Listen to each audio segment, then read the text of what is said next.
Alguns até choram, mas pronto, está tudo bem, podem chorar. Oh não! Esqueci-me de dizer que depois faz anos O Gabriel, parabéns ao Gabriel! E vamos almoçar na casa do... Não. Já chega, já tem lá os avós, já chega, não quer mais companhia. Ora bem, bom dia a todos e a todas. Ora bem,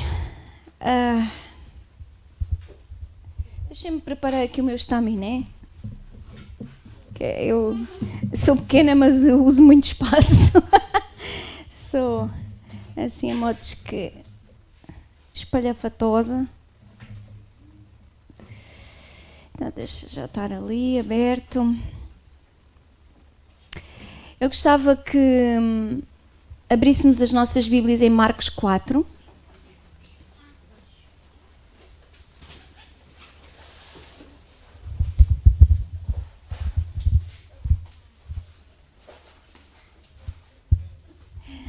Sou eu. Okay. Marcos 4, vamos ler a partir do versículo 35. Eu ia-vos pedir para ficarmos de pé.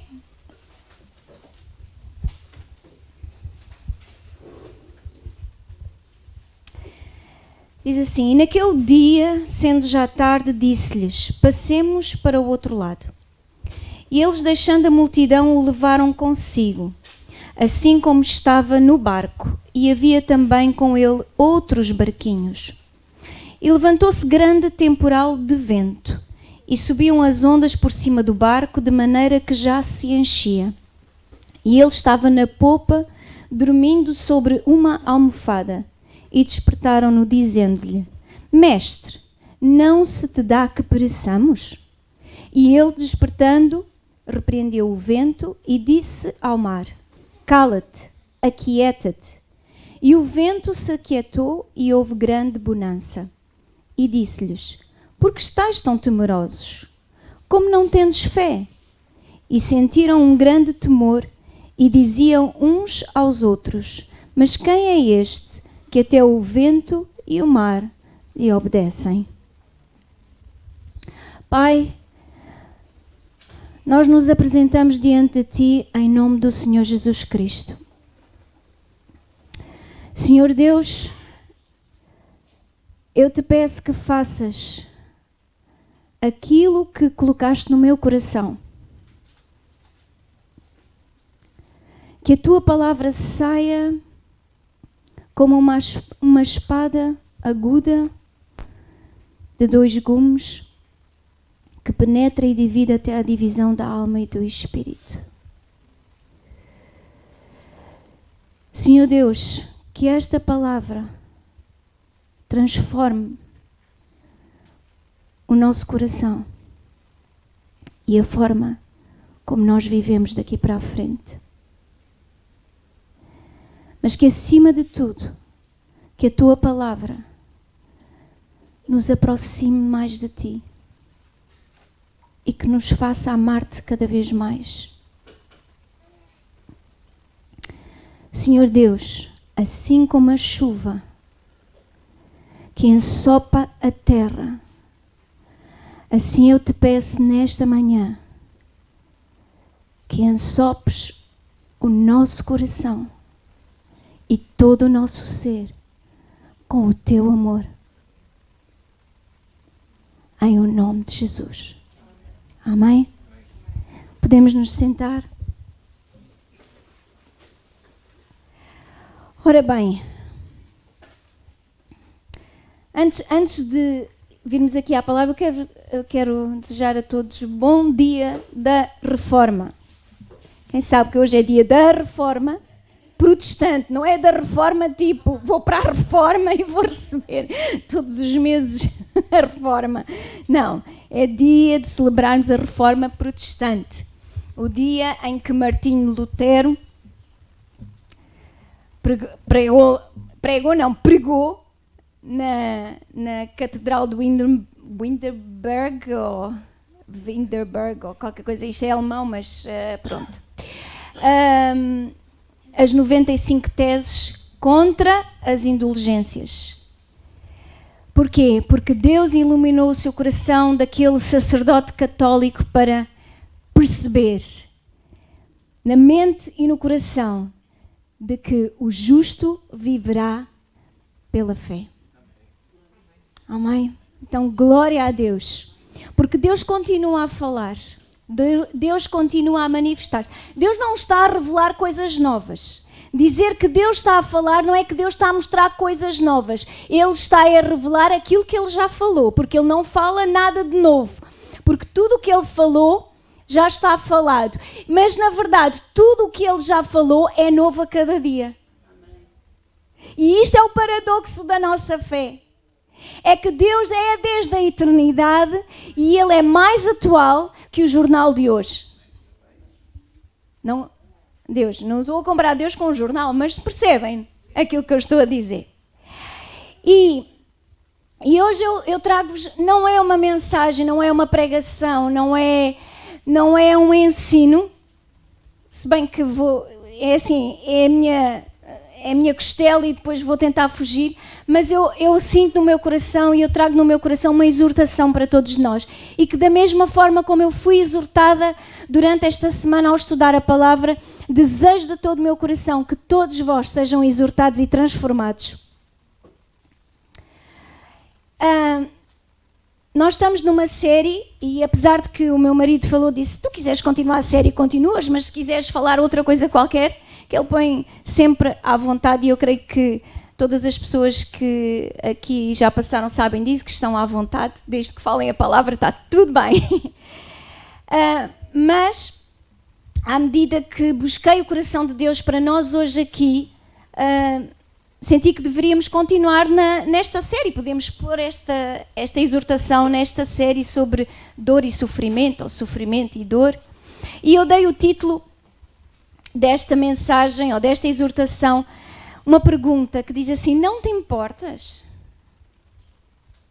Que é tirada aqui desta passagem de Marcos 4 que nós já lemos, quando Jesus, no final do dia, depois de ter estado com a multidão, de os ter ensinado, ter falado a parábola do semeador, a parábola da candeia, a parábola da semente, a parábola do grão de mostarda, enfim, já era tarde, final do dia, vamos descansar, vamos passar para o outro lado. Foi o que Jesus disse no versículo 35, passemos para o outro lado.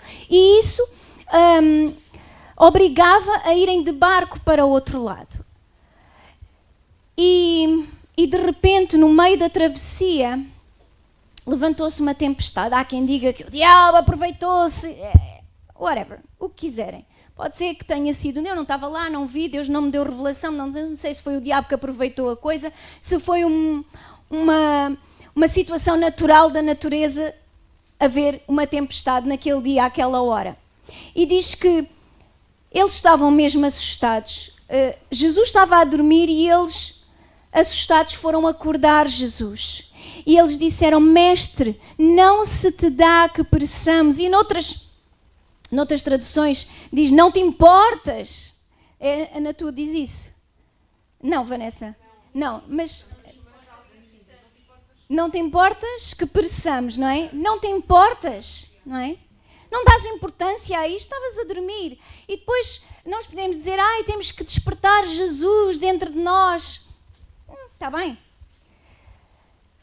E depois Jesus é acordado, ele repreende o mar e o vento. Aliás, repreendeu o vento e disse ao mar, cala-te e aquieta-te. E o vento se aquietou porque quando não há vento também o mar fica mais calminho, não é verdade? E depois ele diz, porque estáis tão temerosos, ou porque tendes medo, ou porque sois tímidos, como não tendes fé? E alguém poderia dizer que Jesus queria dizer que nós devíamos usar a nossa autoridade. É assim, não foi isso que Jesus disse, não falou em nada de autoridade e em os discípulos repreenderem o vento. E o que é que ele estava a falar então? O que é que ele estava a falar? ele estava a falar sobre porquê que estáis tão temerosos. Porquê que têm medo? Porquê que estão com medo nesta tempestade? Nesta aflição, porquê que estão com medo? Porquê que não tendes fé? E Jesus está a dizer isto não é para nos bater, mas para nos dar uma lição. Qual é o oposto de medo? O oposto de medo não é coragem. O oposto de medo é o amor. Também concorda? Pode ser. É fé. A coragem e a fé derivam do amor. Nós temos fé em Deus porque Ele nos amou primeiro. E se nós abrirmos a nossa Bíblia em 1 de João, no capítulo 4, eu vou-vos ler de uma tradução, o livro, é a Bíblia para hoje, num português moderno, mas obviamente que quer dizer exatamente a mesma coisa, mas está num português tão explícito e tão lindo que eu vou ler para vocês, se eu conseguir. Não sei se eu trouxe os óculos. Podes ver na minha mala. Não sei. Não, os teus não. Na minha mala, não sei se eu trouxe os óculos. Eu acho. Não trouxe. Ficou lá na minha cômoda. Esquece. Não trouxe. Pronto, eu vou ler. Diz aqui assim. 1 de João 4... Não, esse é de sol. Esquece. Eu já me lembrei onde é que os deixei. Versículo 16. Nós sabemos o quanto Deus nos ama e pomos nele a nossa confiança. Deus é amor e aquele que vive em amor permanece em Deus e Deus permanece nele. Nesta comunhão com Ele, o amor em nós torna-se completo. E assim não recearemos o dia do juízo, mas encararemos com confiança o Senhor, porque vivemos neste mundo tal como Ele viveu. Onde há amor, não há medo. Onde há amor, não há medo. Na verdade, o perfeito amor elimina toda a espécie de receio, porque o medo traz consigo a ideia de culpa e mostra que não estamos absolutamente convencidos de que Ele nos ama perfeitamente.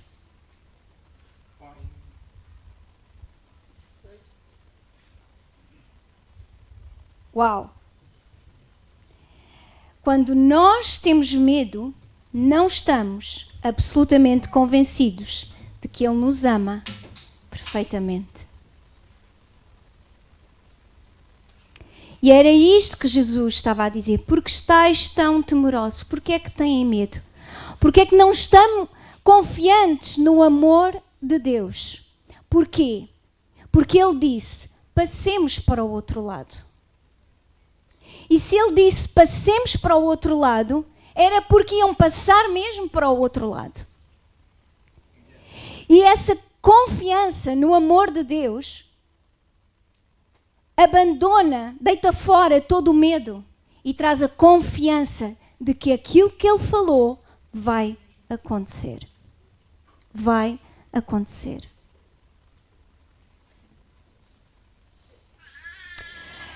E eu escrevi aqui assim, o que nos dificulta passar por dor e sofrimento é viver com medo. E qual é o medo que nós cristãos, eu estou a falar para nós cristãos, qual é o nosso medo? Porque há cristãos a viver com medo e eu incluo-me. Porque temos esta pergunta, não te importas, Senhor? Isto está a acontecer e tu não te importas? Tu não fazes nada?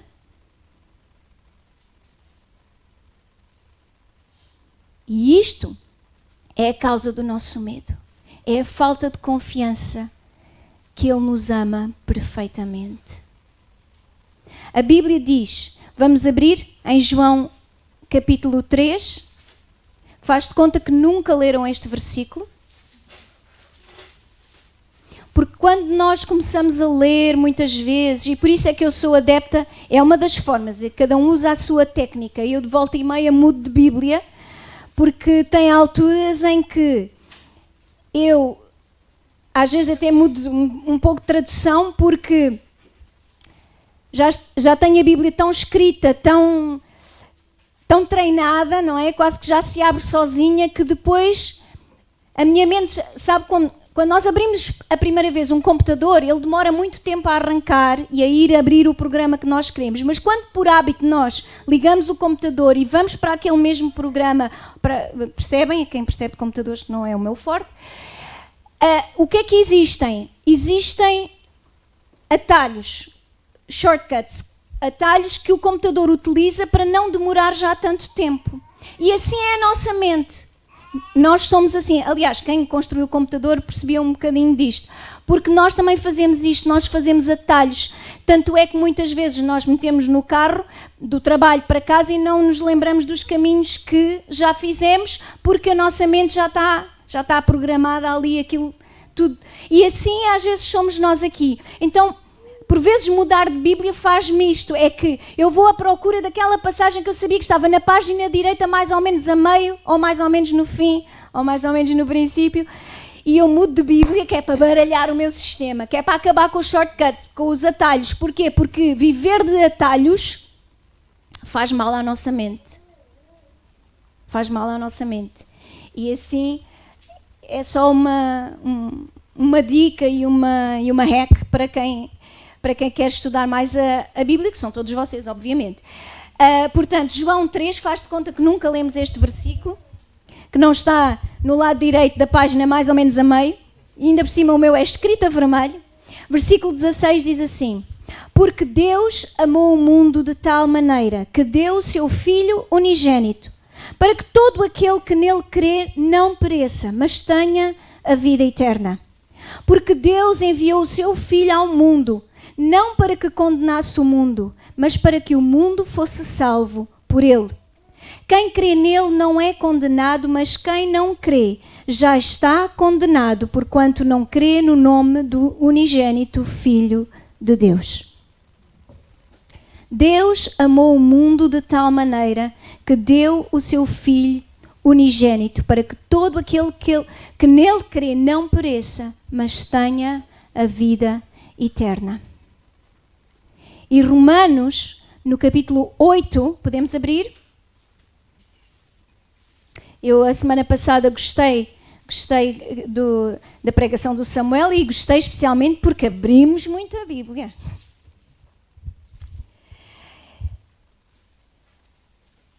Então, em Romanos 8, versículo 31 e 32, diz assim, e vamos ler um bocadinho mais. Que diremos, pois, a estas coisas? Também faz conta que nunca leram isto, está bem? É mesmo novo, nunca leram. Que diremos, pois, a estas coisas? Se Deus é por nós, quem será contra nós? Aquele que nem mesmo a seu próprio Filho poupou, antes o entregou por todos nós, como nos não dará também com ele todas as coisas? Quem intentará a acusação contra os escolhidos de Deus? É Deus quem os justifica.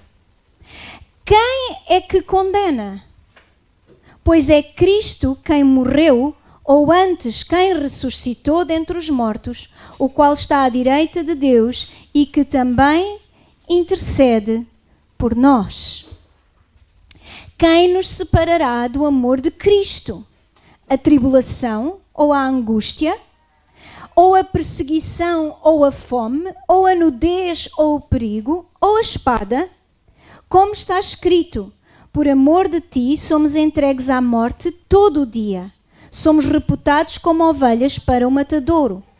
Mas em todas estas coisas somos mais do que vencedores por aquele que nos amou. Porque estou certo de que nem a morte, nem a vida, nem os anjos, nem os principados, nem as potestades, nem o presente, nem o porvir, nem a altura, nem a profundidade, nem alguma outra criatura nos poderá separar do amor de Deus que está em Cristo Jesus, nosso Senhor. Querido Deus, eu oro para que esta palavra ensope os nossos corações e que expulse todo o medo dos nossos corações sobre esta vida, sobre as contas que há para pagar, sobre aqueles que se levantam contra nós, sobre as dificuldades, até sobre aquilo que o diabo e os seus demónios intentam contra os escolhidos de Deus. Nada nos poderá afastar do amor de Deus. Amém? Nós temos de deixar esta palavra ensopar o nosso coração. O amor de Deus manifestou-se em Jesus Cristo. E Paulo estava a dizer aqui na palavra, em Romanos 8, diz que em todas as coisas somos mais do que vencedores por aquele, através daquele que nos amou. Mas ele fala do quê? Ele fala de tribulação, ele fala de angústia, fala de perseguição, fala de fome, fala de nudez, fala de perigo e de espada. Fala até de alturas e profundidades, fala de principados e potestades, e fala do presente e fala do futuro. Mas que nada, nem criatura alguma, nos pode afastar do amor de Deus que está em Cristo Jesus, que Ele manifestou em Cristo Jesus. Porque tudo o que Ele disse, Ele vai cumprir. Ele disse, passemos para o outro lado. Então, no meio de uma tribulação, no meio de uma tempestade, por que tendes medo? Porque é que não confiam completamente no amor que Deus vos tem para cumprir, que vamos passar para o outro lado, apesar da tempestade?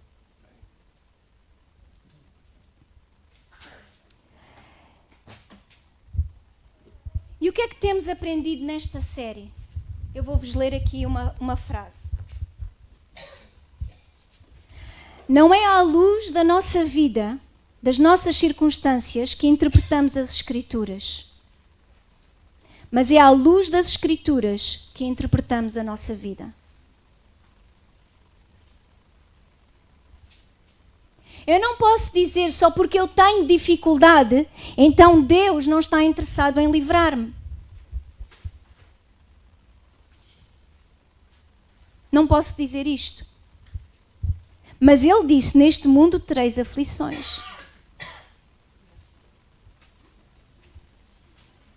Mas eu interpreto o quê? Eu interpreto a minha vida à luz das Escrituras. Como, por exemplo, o nosso querido Abacuque.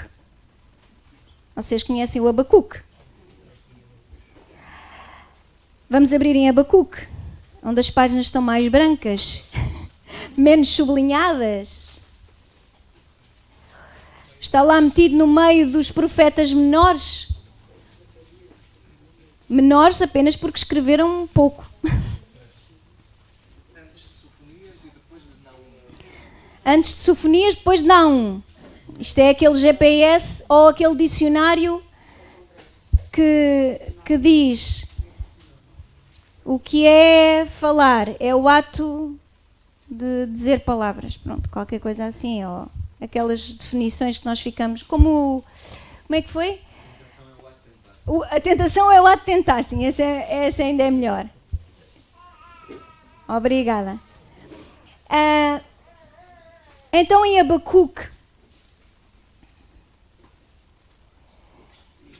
E porquê é que interpretamos a nossa vida à luz das Escrituras? Porque o salmista, em Salmo 119, versículo 105, diz: lâmpada para os meus pés é a tua palavra e luz para o meu caminho. Nós não vamos ler o livro todo de Abacuque, apesar de não é muito grande, só tem 3 capítulos, mas eu vou só enquadrar aqui na história, é que Abacuque viveu num tempo,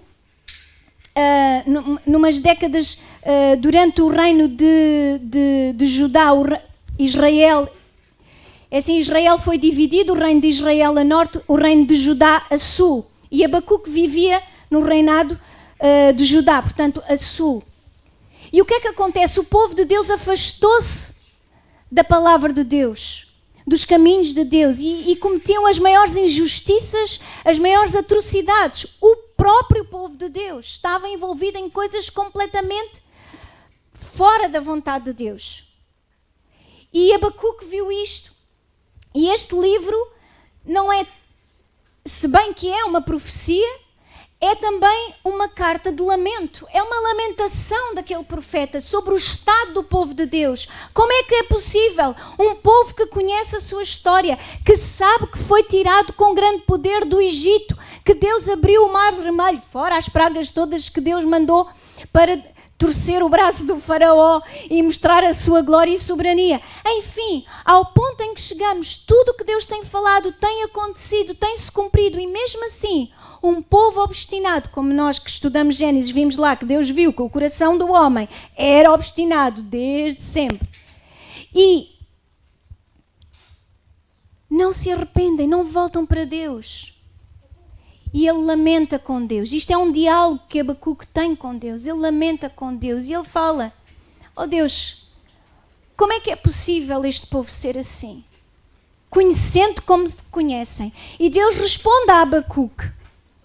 Deus responde a Abacuque e ele diz, e uma das frases, dos versículos mais notórios em Abacuque é este mesmo que Martinho Lutero cravou lá na porta da catedral, capítulo 2, versículo 4, diz assim: porque é que Deus estava a dizer que iria trazer castigo, iria trazer juízo sobre o seu povo. Diz assim: eis que a sua alma está orgulhosa, não é reta nele, mas o justo pela sua fé viverá. O justo pela sua fé viverá. E depois Deus começa a descrever que ele vai trazer julgamento, porque Deus primeiro disse assim: olha, este meu povo está tão mau que eu vou fazer assim, eu vou trazer a Babilónia, o império da Babilónia vai conquistar o meu povo. É o castigo dele pelo facto de terem se afastado dos meus caminhos e de estarem a comportar-se da forma como se estão a comportar. Não era só em relação a Deus, era também em relação uns aos outros. E o profeta Abacuque jogou as mãos à cabeça e disse: oh meu Deus, mas os babilônios... Deus, tu não estás bem a ver. É que os da Babilónia, os babilónios são piores do que nós. São muito piores. E Deus diz a Abacuque: não, eu vou trazer julgamento sobre o meu povo, com esta nação, mas depois esta nação e todas as nações que se comportam conforme a maneira de agir e de viver dos babilónicos, eles também vão ser julgados. E a seguir, em Abacuque 2, temos ai, é Deus a dizer: ai daqueles que se comportam desta maneira, ai daqueles que fazem isto, ai daqueles que são infiéis, ai daqueles que são idólatras, ai daqueles que são bêbados, ai daqueles que são injustos nos seus negócios. Sim, Deus também diz isso. Que Deus vai trazer juízo. E então, no capítulo 3, Abacuque volta a falar com Deus e pede: Deus, não hajas daqui a um tempo, age agora. Faz agora. Faz agora a tua vontade, faz agora. Tem misericórdia. É assim, faz a tua ira, mas lembra-te da tua misericórdia. E Deus aparece no capítulo 3, versículo 3 e 4. Deus aparece com poder e grande resplendor, à semelhança que ele apareceu no Monte Sinai, quando tirou o seu povo do Egito, à semelhança de quando ele apareceu em Miqueias e a Naum. Deus aparece e Deus mostra que haverá livramento, haverá um futuro êxodo, onde o povo sairá desta escravatura para algo que Deus preparou, porque Deus irá derrotar o mal e trará justiça e libertará o oprimido. E Deus promete salvar o seu povo e o seu ungido. Significa que Ele vai manter a linhagem de Davi e haverá um rei e um ungido, e sabemos que Jesus veio dessa linhagem, porque Deus é fiel às suas promessas. E a carta de Abacuque, o livro de Abacuque, termina com um cântico, um louvor de esperança, que mesmo que o mundo esteja todo ao contrário e de pernas para o ar, mesmo assim, ele se alegra na aliança de um Deus fiel. Vamos ver versículo 16 em diante. Ouvindo eu, o meu ventre se comoveu, à sua voz tremeram os meus lábios. Entrou a podridão nos meus ossos e estremeci dentro de mim. No dia da angústia descansarei. Quando subir contra o povo que a invadirá com suas tropas. Ou seja, ele está a dizer, bem, isto vai acontecer, a Babilónia vai vir, vai nos levar cativos. Mas o que é que ele disse? No dia da angústia, eu vou descansar. Versículo 17. Porque ainda que a figueira não floresça, nem haja fruto na vide, ainda que decepcione o produto da oliveira e os campos não produzam mantimento, ainda que as ovelhas da malhada sejam arrebatadas e nos currais não haja gado, todavia eu me alegrarei no Senhor, exultarei no Deus da minha salvação. O Senhor Deus é a minha força e fará os meus pés como os das servas e me fará andar sobre as minhas alturas. E assim Abacuque mostra como é viver pela fé, como é que o justo vive pela fé, na confiança em Deus, ainda que tudo à minha volta pareça estragado, sem dar fruto, eu me alegrarei no Deus da minha salvação. Porquê? Porque Deus nos ama e podemos completamente confiar no seu amor. Que Ele fará tudo aquilo que Ele disse que ia fazer. Ele disse, neste mundo tereis aflições, mas tende bom ânimo. Eu venci o mundo. O que é que isto quer dizer? Quer dizer que nós vamos viver, então eu declaro que Jesus venceu o mundo, então eu venço o mundo e ando aqui de vitória em vitória, nada de mal acontece, todos os negócios que eu faço funcionam, tudo, a minha família, maravilha, nada, é assim, nunca discutimos, nunca há desacordo, estamos sempre todos vestidos de branco, uma aura dourada à nossa volta e assim, e sempre, não é isso que a Bíblia está a dizer. Jesus venceu o espírito deste mundo, que não necessita de nos dominar por dentro também. Eu não preciso de me afligir, porque ainda que não haja gado no curral, ainda que a figueira não floresça, Deus é fiel à sua palavra. Deus é fiel à sua palavra, pelo seu amor com que nos amou. Pelo seu amor com que nos amou. E eu quero finalizar abrindo convosco a Bíblia em Mateus 6.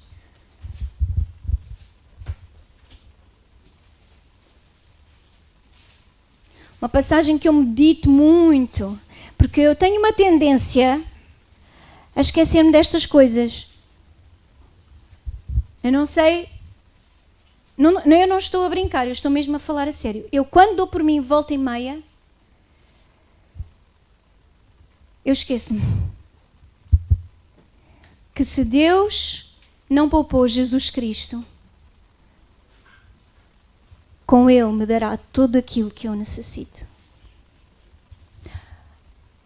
Poderá não ser tudo aquilo que eu quero, mas tudo aquilo que eu necessito, eu tenho. Até às vezes Deus fala pela boca de certos profetas, não é, Jéssica? Quando alguém diz assim, você tem o cão que você precisa.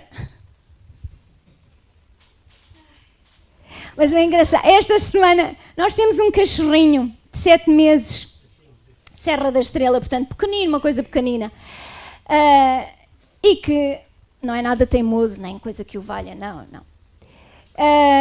E claro, estou a ser irónica, obviamente, não estou a falar positivo, estou mesmo a ser irónica, que ele é mesmo teimoso. E já há um tempo, eu queria trazer algumas disciplinas à minha vida. E não é que o cão, na sua teimosia, ajudou-me. E esta semana a Jéssica estava a ler um livro, porque nós temos que educar o cão, não é? Pode ser teimoso, mas tem que ser teimoso à nossa maneira, não é? À maneira dele. E ao ler o livro sobre a educação, não é? dos cães, esse autor dizia que as pessoas têm o cão que precisam. E eu já tinha chegado a essa conclusão. Eu até já tinha falado nessas... Lembras da nossa conversa com a Margarida lá no Grona? Estávamos... agora é pub. Mas foi lá, fomos ter com ela e estávamos a falar e eu disse, este cão tem-me dado que fazer. Por isso, olha, então, os brancos são ele. Foi ele. Mas Deus tem-me falado e tem-me moldado tanto através daquele cão. Ora, se Deus consegue usar um cão, amigos, que Deus possa usar a minha boca para vos ajudar. Eu tenho tendência a esquecer-me destas coisas e por isso volta e meia tenho que me lembrar, ainda aqui à palavra de Deus. Capítulo 6 de Mateus, versículo 25, diz assim: por isso vos digo, não andeis ansiosos quanto à vossa vida, pelo que haveis de comer ou pelo que haveis de beber, nem quanto ao vosso corpo, pelo que haveis de vestir. Não é a vida mais do que o mantimento e o corpo mais do que o vestuário? Isto devia ter aqui aquela palavrinha que existe nos Salmos que é Selá, que significa, não é Selá, é Selá, que significa, vamos fazer uma pausa para pensar sobre aquilo que estivemos a dizer, ou aquilo que estivemos a ler. Não é a vida mais do que o mantimento e o corpo mais do que o vestuário? Porque quando eu começo a pensar como é que vai ser, ainda nem chegamos a dia 1 de novembro. Como é que vai ser? Eu venho aqui à palavra de Deus e a palavra de Deus diz, as palavras de Jesus são, não andeis ansiosos quanto à vossa vida. E o que é andar ansioso? E claro, vem de uma palavra que é mirenau, que a raiz é merizo, que significa dividir em partes, distração, preocupação com coisas que causam ansiedade e depressão. Andar cuidadoso ou andar ansioso é andar dividido, andar distraído, andar dividido com as coisas do mundo e com as promessas de Deus, com as coisas do mundo e com o amor de Deus. A plena confiança no amor de Deus por nós, que não deixará que nada nos falte. E a preocupação traz-nos 3 coisas. Primeiro, a preocupação é 3 coisas.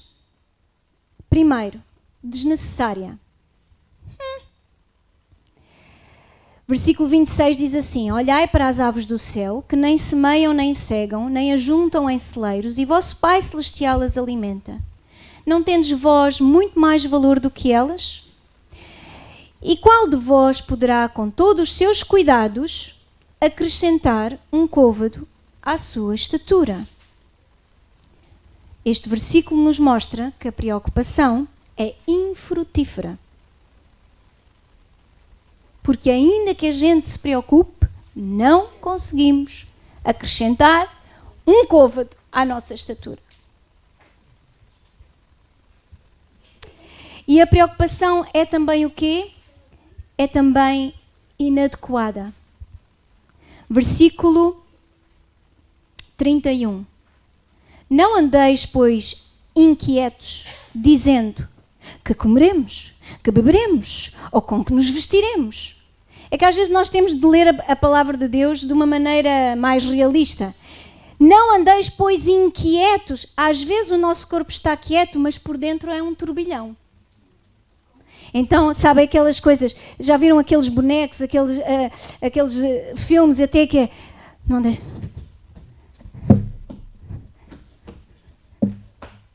Às vezes nós estamos assim, por dentro, por fora, mas por dentro nós estamos inquietos. Nós estamos inquietos pelo que havemos de comer, pelo que havemos de beber, pelo que havemos de vestir. Como é que vai ser? Como é que eu vou pagar a conta? Como é que vai ser com o meu filho e com a minha filha? E como é que vai ser com o meu marido? Como é que vai ser? Andamos inquietos, mas é inadequada a nós. Porquê? Versículo 32. Porque todas estas coisas os gentios procuram. De certo o vosso Pai Celestial bem sabe que necessitais de todas estas coisas. Mas primeiro buscai o reino de Deus e a sua justiça, e todas estas coisas vos serão acrescentadas. Não vos inquieteis, pois, pelo dia de amanhã, porque o dia de amanhã cuidará de si mesmo. Basta a cada dia o seu mal.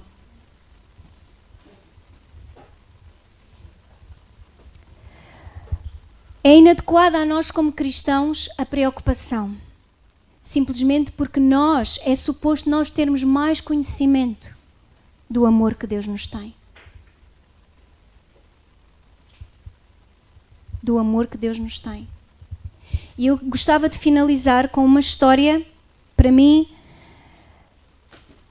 tremenda. João 19.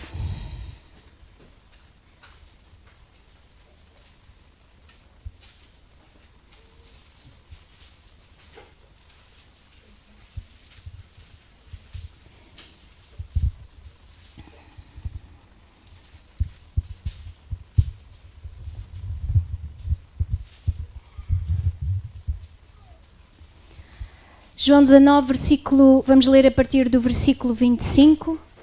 Nesta altura que nós vamos ler, Jesus já estava crucificado, já tinha sido crucificado. Eu não sei se quem é que já leu aqui acerca da crucificação, do aspecto físico, daquilo que fazia ao corpo humano a crucificação, a morte por crucificação. Alguém já leu sobre isso? Dê-me lá um sinal, quem é que já leu? Foi uma palestra, pronto, leu, tem conhecimento. Alguém quer em breves... Samuel, lembras-te? Queres em breves palavras dizer? Do que eu me lembro, a pessoa crucificada morre por asfixia. A pessoa, sim. Tem onde não tem base para os pés, nós temos base para os pés para conseguirmos chegar. Exato. Então, a pessoa que é crucificada morre por asfixia. E, portanto, Jesus estava numa ginástica para respirar. Ele estava com os pés, não é, pregados ao madeiro e os braços, assim, não é, afastados. E para ele respirar, para já respirar, provocava-lhe dor. Por tudo e mais alguma coisa. Mas para ele respirar, ele tinha que fazer força nos pés pregados à madeira para ter um fôlego. E depois, quando expirava, ele tinha que repousar, digamos assim, o peso do corpo dele, que lhe provocava imensa dor. Imensa, que nós nem, acho que não sabemos. Eu tive 5 filhos e não faço ideia. Tenho a certeza que não faço ideia qual é a dor que Jesus teve naquela cruz, ao estar crucificado. Versículo 25. E junto à cruz que Jesus estava... peço desculpa. Os óculos para a próxima, não posso esquecer. E junto à cruz de Jesus estava sua mãe e a irmã de sua mãe, Maria, mulher de Clopas, e Maria Madalena. Ora, Jesus, vendo ali sua mãe e que o discípulo a quem ele amava estava presente, disse à sua mãe: Mulher, eis aí o teu filho. Depois disse ao discípulo: Eis aí a tua mãe. E desde aquela hora, o discípulo a recebeu em sua casa.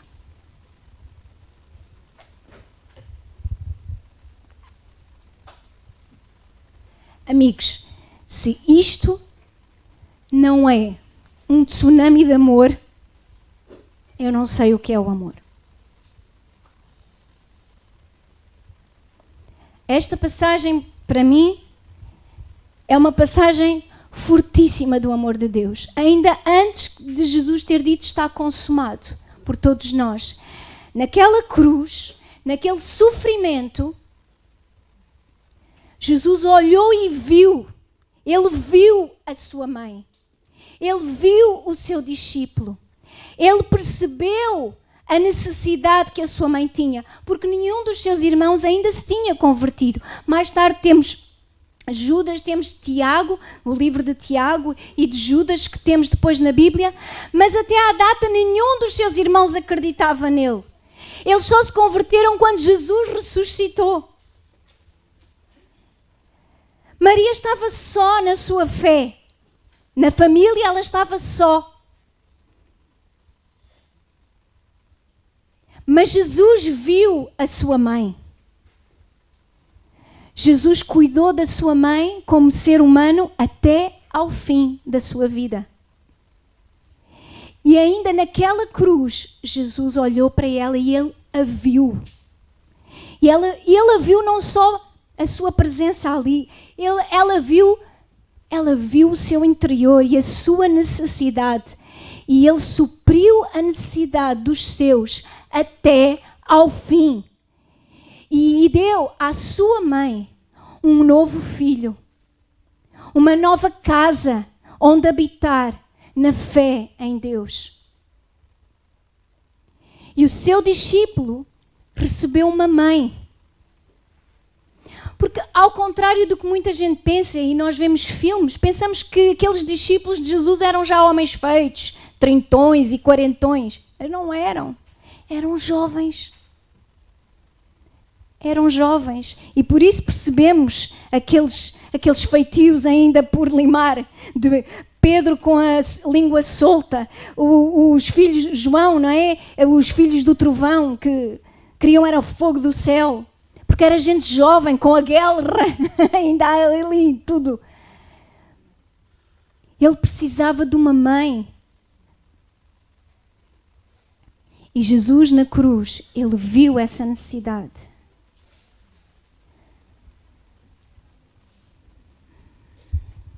Porque aquela mãe precisava de ser consolada porque estava a perder um filho.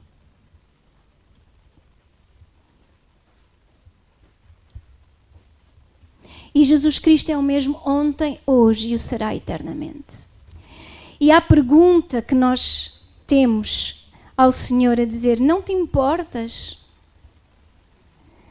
Jesus diz: sim, confia no meu amor.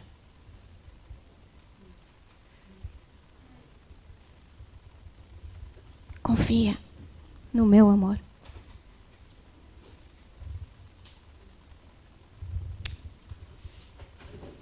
Nós podemos ficar de pé, baixar as nossas cabeças, ficar sentado, como vocês quiserem.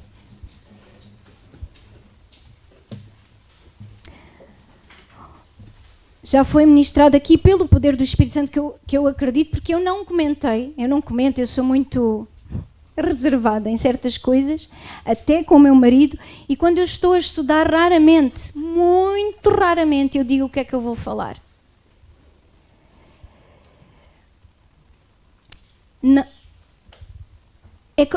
É que eu guardo a palavra como um tesouro. E aquilo que o Espírito Santo já ministrou aqui foi Ele. Por isso, ao mesmo tempo, era o Espírito Santo a dizer-me a mim: fui eu que te dei esta palavra. não é tua. Sabem porquê? Porque eu falho. Eu não sou perfeita em amor.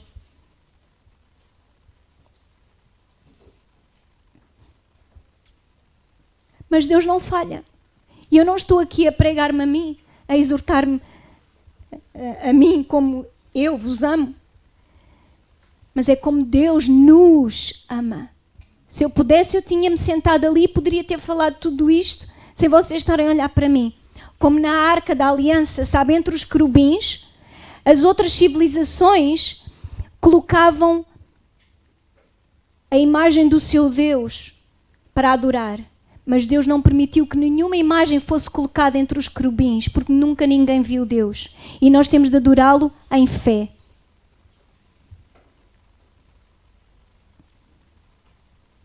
Por isso, eu só estou aqui hoje como mensageira do amor de Deus.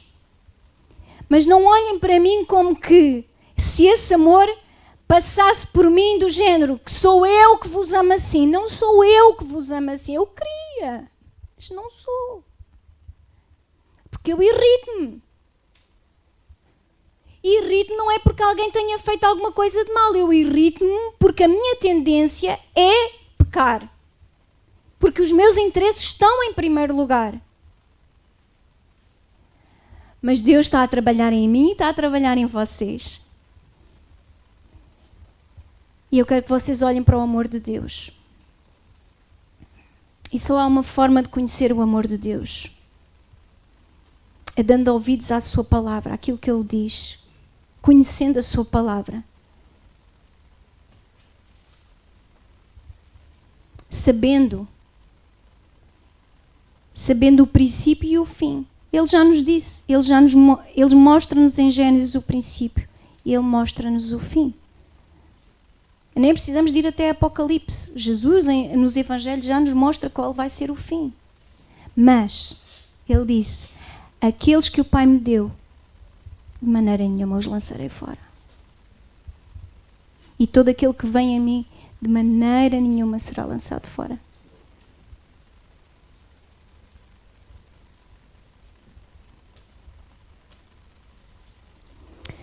Nesta atitude, se for mais conveniente para vocês fechar os olhos e baixar a cabeça, ou levantar as mãos, ou ajoelhar, vamos falar com Deus. Talvez andemos ansiosos, divididos, preocupados em coisas que nos causam ansiedade, pressão, depressão. Mas se Jesus, na cruz do Calvário, no ápice do seu sofrimento, Ele viu a sua mãe e supriu a necessidade da sua mãe e do seu discípulo, quanto mais não suprirá a nossa necessidade a nós, agora que Ele está à direita de Deus Pai, em glória. Aleluia.